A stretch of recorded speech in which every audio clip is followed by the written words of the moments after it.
ಪ್ರಶಸ್ತಿಗಳನ್ನು ಕೊಡುವಂಥವು, ಹಾಗೆಯೇ ಉಪನ್ಯಾಸಗಳನ್ನು ನೀಡುವಂಥದ್ದು, ಇಂತಹ ಹಲವು ದತ್ತಿಗಳು ನಮ್ಮ ಸಂಘದೊಳಗದವು. ಅದೇ ರೀತಿ ಒಳಗೆ ಇವತ್ತು ಡಾಕ್ಟರ್ BS ಗದ್ಗಿಮಠ ಅವರ ದತ್ತಿ ಕಾರ್ಯಕ್ರಮ, ಅದರ ಅಂಗವಾಗಿ ಒಂದು ಉಪನ್ಯಾಸವನ್ನು ಸಹಿತ ನಾವು ಇಟ್ಟುಕೊಂಡಿದ್ದೀವಿ.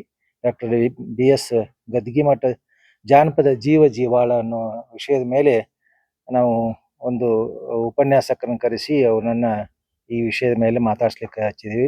ಪ್ರೊಫೆಸರ್ PK ಖಂಡೋಬಾ ಅಂತ ತಿಳ್ಕೊಂಡು ಹೇಳಿ ವಿಶ್ರಾಂತ ಪ್ರಾಧ್ಯಾಪಕರು, ಜಾನಪದ ವಿದ್ವಾಂಸರು, ಬೆಂಗಳೂರು, ಅವರು ಈ ಉಪನ್ಯಾಸವನ್ನು ನೀಡ್ತಾ ಇದ್ದಾರೆ. ಇನ್ನು ಡಾಕ್ಟರ್ BS ಗದ್ಗಿಮಠ ಅವರ ಒಂದು ಟ್ರಸ್ಟ್ ಮಾಡಿಕೊಂಡು ಅವರು ಇಬ್ಬರಿಗೆ ಜಾನಪದ ಪ್ರಶಸ್ತಿಯನ್ನು ನೀಡಲಿದ್ದಾರೆ. ಆ ಕುರಿತಂತೆ ವಿವರವಾದ ಮಾಹಿತಿಯನ್ನು ನಮ್ಮ ಪುಲಕೇಶಿ ಗದ್ಗಿಮಠ ಅವರು ವಿವರವಾಗಿ ಮಾಹಿತಿಯನ್ನು ನೀಡ್ತಾ ಇದ್ದಾರೆ.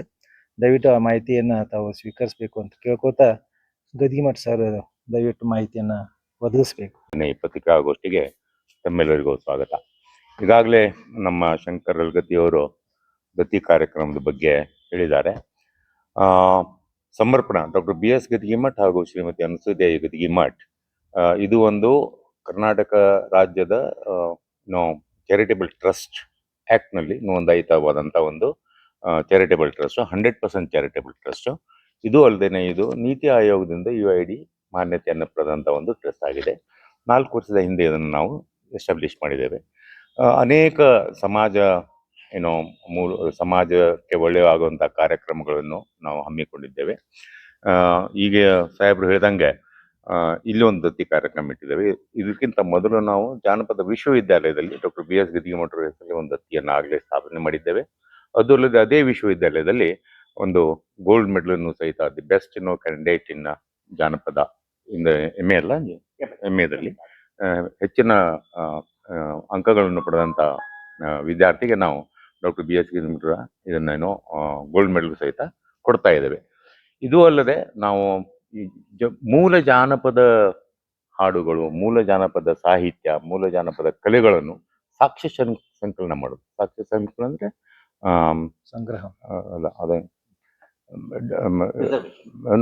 ರಿಪಾಸಿಟರಿಯನ್ನು ಕ್ರಿಯೇಟ್ ಮಾಡೋದು ಫಾರ್ ದಿ ಪೋಸ್ಟೀರಿಯರ್ಸ್, ಅಂದರೆ ಮುಂದೆ ಬರುವ ಜನಾಂಗಕ್ಕೆ ಅದನ್ನು ನಾವು ಕೂಡಿ ಹಾಕೊಳ್ಳುವಂಥ ಒಂದು ಉತ್ತಮವಾದ ಕಾರ್ಯಕ್ರಮವನ್ನು ನಾವು ಮಾಡ್ತಾ ಇದ್ದೇವೆ. ಈಗಾಗಲೇ ನಾನು ಜಾನಪದ ಹಾಡುಗಳನ್ನ, ಅಂದರೆ ಸುಮಾರು 300 ವರ್ಷಗಳ ಹಿಂದಿನ ಜಾನಪದ ಒರಿಜಿನಲ್ ಮೂಲ ಧಾಟಿಗಳು ಏನಿರ್ತಾವೆ, ಯಾವ ರೀತಿ ಅವರು ಹಾಡ್ತಾ ಇದ್ರು, ಯಾವ ಸಾಮಾಜಿಕ ಕಳಕಳಿ ಇತ್ತು, ಹಂಗೆ ನಾನು ಒಂದು ಯೂಟ್ಯೂಬ್ ಚಾನಲ್ನೂ ಮಾಡಿದ್ದೇನೆ. ಜಾನಪದ ಕಂಪನಗಳು ಅಂತಂತೇಳಿ ಈಗಾಗಲೇ ಒಂದು 21 ಎಪಿಸೋಡ್ಗಳನ್ನ ಮಾಡಿ ನಾವು ಸಾಕ್ಷ್ಯ ಸಂಕಲನ ಮಾಡ್ತಾ ಇದ್ದೇನೆ.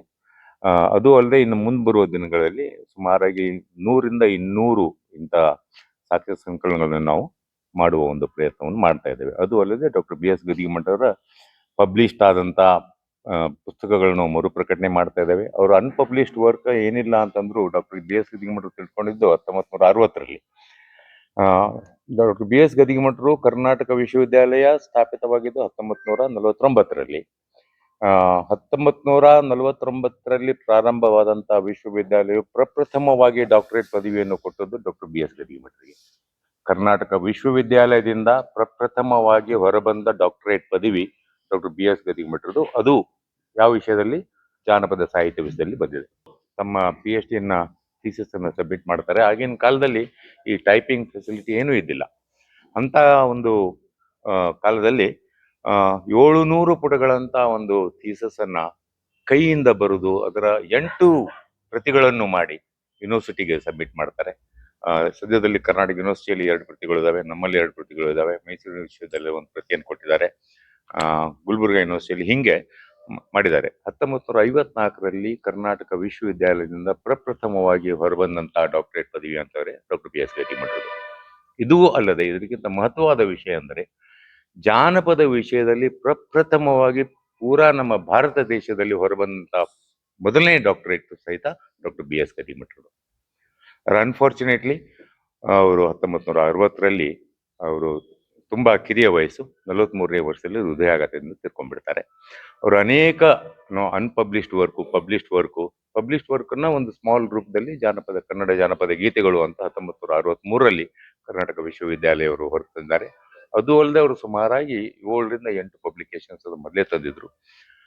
ಅನ್ಪಬ್ಲಿಷ್ಡ್ ವರ್ಕ್ ರೆಡಿ ಟು ಪಬ್ಲಿಷ್ ಅಂದ್ರೆ ಎಲ್ಲಾ ರೀತಿಯ ತಯಾರಾದಂತಹ 12 ಕೃತಿಗಳು ಇವತ್ತಿನವರು ಸಿಗ್ತಾ ಇಲ್ಲ. ಅದ್ರ ಬಗ್ಗೆ ನಾನು ಜಾಸ್ತಿ ಹೇಳಂಗಿಲ್ಲ.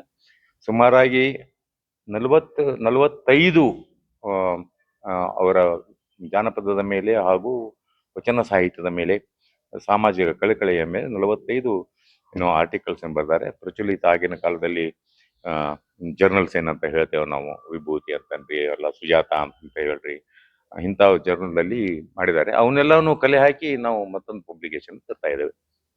ಇಷ್ಟು ಈಗ ಮಾಡಿದ ಕಾರ್ಯಕ್ರಮ. ಇದು ಅಲ್ಲದೆ ನಮ್ಮ ಪ್ರತಿಷ್ಠಾನದ ಚಾರಿಟೇಬಲ್ ಟ್ರಸ್ಟ್ ಮೂಲ ಉದ್ದೇಶ ಅಂದ್ರೆ ಜಾನಪದ ಸಾಹಿತ್ಯ, ಜಾನಪದ ಕಲೆಗಳಲ್ಲಿ ಯಾರು ಗಮನಾರ್ಹವಾದಂತ ಒಂದು ಸೇವೆಯನ್ನು ಸಲ್ಲಿರ್ತಾರೆ, ಕೊಡುಗೆಯನ್ನು ಕೊಟ್ಟಿರ್ತಾರೆ, ಅಂಥವ್ರನ್ನ ಗುರುತಿಸಿ ಅವರಿಗೆ ಸತ್ಕಾರ ಮಾಡುವುದು, ಅವರಿಗೆ ಪ್ರಶಸ್ತಿಯನ್ನು ಕೊಡುವುದು ನಮ್ದು ಇನ್ನೊಂದು ಮೂಲವಾದಂತ ಒಂದು ಕಾರ್ಯಕ್ರಮ.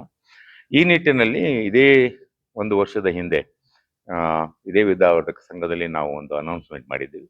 ಏನಂತೇಳಿ, ಒಂದು ಮಹಿಳೆಯರಿಗೆ, ಒಬ್ಬ ಪುರುಷರಿಗೆ ನಾವು ಪ್ರತಿ ವರ್ಷ ಒಂದು ಅವಾರ್ಡ್, ರಾಜ್ಯ ಮಟ್ಟದ ಒಂದು ಪ್ರಶಸ್ತಿಯನ್ನು ನಾವು ಕೊಡ್ತೇವೆ ಅಂತ ಹೇಳಿದ್ದೇವೆ. ಪ್ರಶಸ್ತಿಯನ್ನ ಒಂದು ಜಾನಪದ ಕನ್ನಡ ಡಾಕ್ಟರ್ BS ಗದ್ದಿಗೆಮಠ್ ಕನ್ನಡ ಜಾನಪದ ತಜ್ಞ ಅಂತ ಒಂದು ಅವಾರ್ಡು. ಆಮೇಲೆ ಶ್ರೀಮತಿ ಅನಸೂಯಾದೇವಿ ಗದ್ದಿಗೆಮಠ್ ಕನ್ನಡ ಜಾನಪದ ಕಲಾವಿದ ಅಂತೇಳಿ ಪುರುಷರಿಗೆ, ಮಹಿಳೆಯರಿಗೆ. ಮೊದಲನೇ ವರ್ಷ ಪುರುಷರಿಗೆ ತಜ್ಞ ಕೊಡ್ತೇವೆ, ಅದೇ ವರ್ಷ ಮಹಿಳೆಯರಿಗೆ ಕಲಾವಿದ ಅಂತ ಕೊಡ್ತೇವೆ. ಮುಂದೆ ಬರುವಂತ ಇದಕ್ಕೆ ಪರ್ಯಾಯವಾಗಿ ಕೊಡ್ತೇವೆ. ಅಂದ್ರೆ ತಜ್ಞ ಪ್ರಶಸ್ತಿಯನ್ನು ಮಹಿಳೆಯರಿಗೆ ಕೊಡ್ತೇವೆ, ಕಲಾವಿದ ಪ್ರಶಸ್ತಿಯನ್ನು ಪುರುಷರಿಗೆ ಕೊಡ್ತೇವೆ. ಈ ಪ್ರಶಸ್ತಿಯನ್ನು ಭಾಜನಸರನ್ನು ಆಯ್ಕೆ ಮಾಡಬೇಕು ಅಂತ ಅನ್ನೋದಕ್ಕೆ ನಾವು ಒಂದು ಉಚ್ಚ ಮಟ್ಟದ ಒಂದು ಸಮಿತಿಯನ್ನು ರಚನೆ ಮಾಡಿದ್ದೀವಿ. ಸರ್ಚ್ ಕಮಿಟಿ ಅಂತ ಹೇಳ್ತೇವಲ್ಲ ನಾವು, ಒಂದು ಸರ್ಚ್ ಕಮಿಟಿ ಮಾಡಿದ್ದೀವಿ. ಆ ಸರ್ಚ್ ಕಮಿಟಿ 7 ಮಂದಿ ಸದಸ್ಯರು, ಒಬ್ಬರು ಅಧ್ಯಕ್ಷರಿಂದ ಕುಡಿದಂತ ಒಂದು ಸರ್ಚ್ ಕಮಿಟಿ.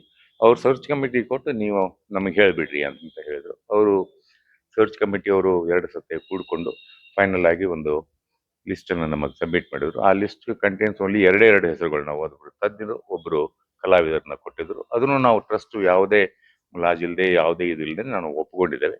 ಅವರ ಹೆಸರುಗಳನ್ನ ನಾವು ಈಗ ಅನೌನ್ಸ್ ಮಾಡ್ತಾ ಇದ್ದೇವೆ. ಕನ್ನಡ ಡಾಕ್ಟರ್ BS ಗದ್ದಿಗೆಮಠ್ ಕನ್ನಡ ಜಾನಪದ ತಜ್ಞ ಪ್ರಶಸ್ತಿಯನ್ನು ಪ್ರಖ್ಯಾತ ಜಾನಪದ ತಜ್ಞರಾದಂಥ ಕೃಷ್ಣಮೂರ್ತಿ ಹನೂರವರು, ಮೈಸೂರವರು, ಕೃಷ್ಣಮೂರ್ತಿ ಹನೂರವರು, ಇದ್ರ ಬಗ್ಗೆ ಇರುವಂತ ಎಲ್ಲ ಡೀಟೇಲ್ಸ್ಗಳನ್ನ ನಾನು ಇಲ್ಲಿ ಬರೆದಿದ್ದೇನೆ. ನಿಮ್ಗೆ ಒಂದೊಂದು ಕಾಪಿಯನ್ನು ಕೊಡ್ತೇನೆ. ಕೃಷ್ಣಮೂರ್ತಿ ಹನೂರವರು ಅತ್ಯಂತ ಪ್ರಖ್ಯಾತವಾದಂತಹ ಜಾನಪದ ತಜ್ಞರು, ಮೈಸೂರು ಯೂನಿವರ್ಸಿಟಿಯಲ್ಲಿ ಇದ್ರು. ಈ ಸದ್ಯಕ್ಕೆ ಅವರು ಚಾಮರಾಜ ಯೂನಿವರ್ಸಿಟಿಯಲ್ಲಿ ಸಂದರ್ಶಕ ಪ್ರಾಧ್ಯಾಪಕರಾಗಿ ಕೆಲಸ ಮಾಡ್ತಾ ಇದ್ದಾರೆ. ಹನೂರು ತುಂಬಾ ಜಾನಪದದಲ್ಲಿ ಮಾಡಿದಂತ ಕೆಲಸ ಅತ್ಯಂತ ಏನು ಹೇಳ್ತೀರಿ ನೀವು, ಉಚ್ಚ ಮಟ್ಟದ ಕೆಲಸವನ್ನು ಮಾಡಿದ್ದಾರೆ. ಸೊ ಅವರಿಗೆ ನಾವು ಈ ಒಂದು ಪ್ರಶಸ್ತಿಯನ್ನು ಕೊಡ್ತಾ ಇದ್ದೇವೆ. ಜಾನಪದ ಕಲೆ ಪ್ರಶಸ್ತಿಯನ್ನು ಜನಪ್ರಿಯ ಜಾನಪದ ಕಲಾವಿದೆ, ಲೇಖಕಿ, ಸಮಾಜಮುಖಿ ಸಾಹಿತಿ ಆದಂತ ಶ್ರೀಮತಿ ನೀಲಗಂಗಾ ಎಸ್ ಚರಂತಿಮಠ್, ನೀಲಗಂಗಾ ಸಾವಳಿಗೆಯ ಸಿದ್ದರಾಮಯ್ಯ ಚರಂತಿಮಠ್ ಅಂತ ಬೆಳಗಾವದವರು.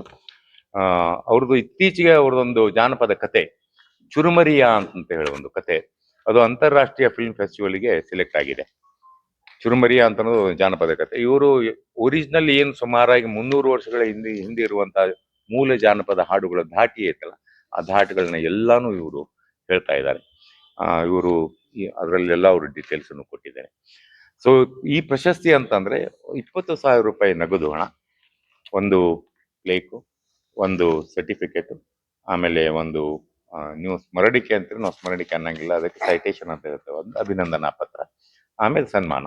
ಇಷ್ಟೆಲ್ಲನ ಒಳಗೊಂಡ ಒಂದು ಪ್ರಶಸ್ತಿಯನ್ನ 9ನೇ ತಾರೀಕಿನ ದಿವಸ ಕರ್ನಾಟಕ ವಿದ್ಯಾವರ್ಧಕ ಸಂಘದಲ್ಲಿ ಡಾಕ್ಟರ್ BS ಗದ್ದಿಗೆಮಠ್ ದತ್ತಿ ಕಾರ್ಯಕ್ರಮ ಏನಿದೆ, ಆ ದತ್ತಿ ಕಾರ್ಯಕ್ರಮ ಮುಗಿದ ಮೇಲೆ ನಾವು ಪ್ರಶಸ್ತಿ ಪ್ರದಾನ ಕಾರ್ಯಕ್ರಮವನ್ನು ಇಟ್ಕೊಂಡಿದ್ದೇವೆ. ಡಾಕ್ಟರ್ BS ಗದ್ದಿಗೆಮಠರ ಒಂದು ಕಿರುಪರಿಚಯ, ಕೃಷ್ಣಮೂರ್ತಿ ಹನೂರವರ ಕಿರುಪರಿಚಯ ಹಾಗೂ ನೀಲಗಂಗಾ ಚರಂತಿಮಠರ ಕಿರುಪರಿಚಯ, ಅದರೊಂದಿಗೆ ಪತ್ರಿಕಾ ಪ್ರಕಟಣೆಯ ಒಂದೊಂದು ಪ್ರತಿಯನ್ನು ತಮಗೆಲ್ಲ ಕೊಟ್ಟಿದ್ದೇನೆ. ಇಷ್ಟು ವಿಷಯವನ್ನು ತಾವು ತಮ್ಮ ಮಾಧ್ಯಮದಲ್ಲಿ ಪ್ರಕಟಿಸಬೇಕು ಅಂತ ಹೇಳಿ ನಾನು ತಮ್ಮಲ್ಲಿ ವಿನಂತಿಸ್ತೇನೆ. ಬರುವವರು ಅಂತಾರೆ ಶ್ರೀಮತಿ ಲೀಲಾದೇವಿ ಪ್ರಸಾದ್ ಅವರು, farmer MP as well as ನಮ್ಮ ಮಿನಿಸ್ಟ್ರು ಆಗಿದ್ರು ಅವರು. ಗೌರವಾನ್ವಿತ ಅತಿಥಿಗಳಾಗಿ ನಮ್ಮ ಕರ್ನಾಟಕ ವಿಶ್ವವಿದ್ಯಾಲಯ ಕುಲಪತಿ ಡಾಕ್ಟರ್ ಖಾನ್ ಅವರು ಬರ್ತಾ ಇದ್ದಾರೆ. ಅಧ್ಯಕ್ಷತೆಯನ್ನು ನಮ್ಮ ಹಿರಿಯರಾದಂಥ ಚಂದ್ರಕಾಂತ್ ಬೆಲ್ಲದವರು ಸಹಿತ ವಹಿಸ್ತಾ ಇದ್ದಾರೆ. ಹಲಗತ್ತಿಯವರು ಸಹಿತ ಇರ್ತಾರೆ, ಶಂಕರ್ ಕುಂಬಿ ಇರ್ತಾರೆ, ನಮ್ಮ ವೆಂಕಟವರು ಇರ್ತಾರೆ, ಇವರೆಲ್ಲರೂ ಇರ್ತಾರೆ. ಇನ್ನು ಹೆಚ್ಚಿಗೆ ಏನಾದರೂ ವಿಷಯ ಬೇಕು ಅಂತಾರೆ ತಾವು ಪ್ರಶ್ನೆ ಕೇಳಿದ್ರೆ ನಾವು ಇವರು ಡಾಕ್ಟರ್ BS ಗದಿಗೆಮಠ ಅವರ ಹೆಸರಿನಲ್ಲಿ ರಾಜ್ಯ ಮಟ್ಟದ ಅವಾರ್ಡನ್ನು ಅವರೇ ಕೊಡ್ತಾರೆ, ನಾವು ಕೊಡಲ್ಲ. ಡಾಕ್ಟರ್ BS ಗದಿಗೆಮಠ ಜಾನಪದ ತಜ್ಞ ಅನ್ನುವಂಥ ಒಂದು ಅವಾರ್ಡ್ ಕೊಡ್ತಾರೆ. ಆ ಅವಾರ್ಡ್ ವ್ಯಾಲ್ಯೂ ಅಂತಾರೆ 50,000 ರೂಪಾಯಿ ನಗದು ಅಮೌಂಟ್ ಅನ್ನು ಅವ್ರು ಕೊಡ್ತಾರೆ. ದಿ ಬೆಸ್ಟ್ ಜಾನಪದ ಸಾಹಿತ್ಯ ಹಾಗೂ ಸಂಶೋಧಕರನ್ನ ಅವರು ಐಡೆಂಟಿಫೈ ಮಾಡಿ ಕೊಡ್ತಾರೆ. ಈ ವರ್ಷದ ಜಾನಪದ ಡಾಕ್ಟರ್ BS ಗದಿಗೆಮಠ ತಜ್ಞರು ಅಂತ ಏನು ಕೊಡ್ತಾ ಇದ್ದಾರೆ ಅವರು, ಇವರು ಕಲಬುರ್ಗಾ ಯೂನಿವರ್ಸಿಟಿಯಲ್ಲಿ ಡಾಕ್ಟರ್ ಪೋತೆ ಅವರಿಗೆ ಅದನ್ನ ಪುರಸ್ಕೃತ ಮಾಡಿದ್ದಾರೆ. ಗ್ರಾಹಕರೇ, ಸೆಕೆಂಡ್ ಹ್ಯಾಂಡ್ ವಾಹನ ಬೇಕಾ?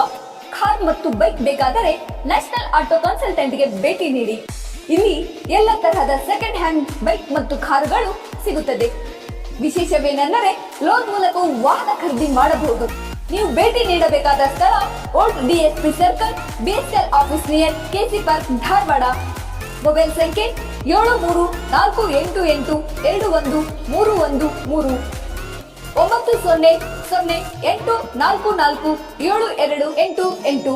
ಈ ನಂಬರ್ಗೆ ಹೆಚ್ಚಿನ ಮಾಹಿತಿಗಾಗಿ ಸಂಪರ್ಕಿಸಬಹುದು.